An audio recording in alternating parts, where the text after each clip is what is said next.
संत श्री आशाराम जी बापू।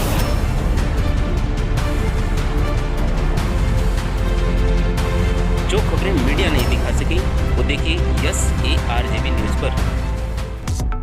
एक संत ने कहा कि बापूजी जैसे संत अगर इस देश में नहीं रहेंगे तो युवा पीढ़ी और देश बर्बाद हो जाएगा। नेताओं को चेतावनी देते हुए कहा कि अपने धर्म ग्रंथों को पढ़ कर जाकर के संतों को समझ पाएंगे। नेता लोग राजनीति के चक्कर में ग्रंथ और संत से खिलवाड़ कर रहे हैं जो देश के लिए घातक है। हरिओम। इस समय मैं एक ऐसे संत के पास आया हूँ जिनका नाम है मुन्ना दास जी, और आज मैं इनसे जानना चाहूँगा कि जिन संत आसाराम जी बापू जी ने समाज की सेवा में अपने जीवन का बलिदान दिया और वैलेंटाइन डे मना करके युवा अपने चरित्र को भ्रष्ट कर रहा था, तो उन्होंने मातृ पितृ पूजन दिवस करवाया। और क्रिसमस लोग मना रहे थे, प्लास्टिक के पेड़ की पूजा कर रहे थे, उन्होंने हटा करके तुलसी पूजन दिवस मनवाया।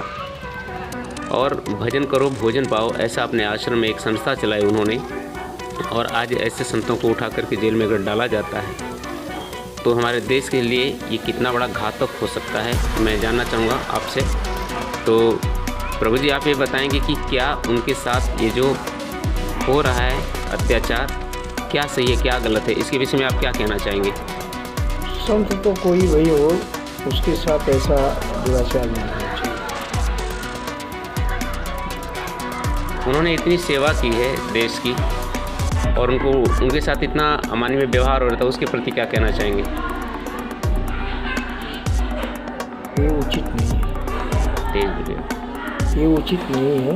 कोई भी संत तो संत होता है। संत माने भगवान के नजदीक। तो अगर ऐसे संत अगर देश में न हो तो क्या हमारी युवा पीढ़ी बर्बाद होगी कि आबाद होगी? नहीं, बर्बाद नहीं होगी। तो आपने सुना, इन्होंने कहा कि अगर ऐसे संत इस देश में न रहें तो युवा पीढ़ी और देश बर्बाद हो जाएगा। और नेता लोग के लिए क्या ग्रंथ और जो अथवा है शास्त्र इसको थोड़ा बरकरार रखने के लिए तो फिर मतलब कहने का मतलब यह है कि जो उनके साथ इस तरह से अमानवीय व्यवहार जो लोग कर रहे हैं तो क्या वो सही कर रहे हैं कि गलत कर रहे हैं?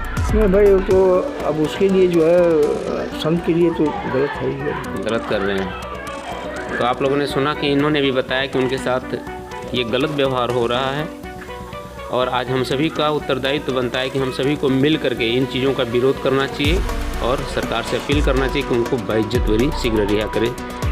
सत्यम शिवम सुंदरम, SARJV न्यूज़ से अखिलेश मदेशिया। इस चैनल को लाइक और सब्सक्राइब करें तथा बेल आइकन दबाना न भूलें।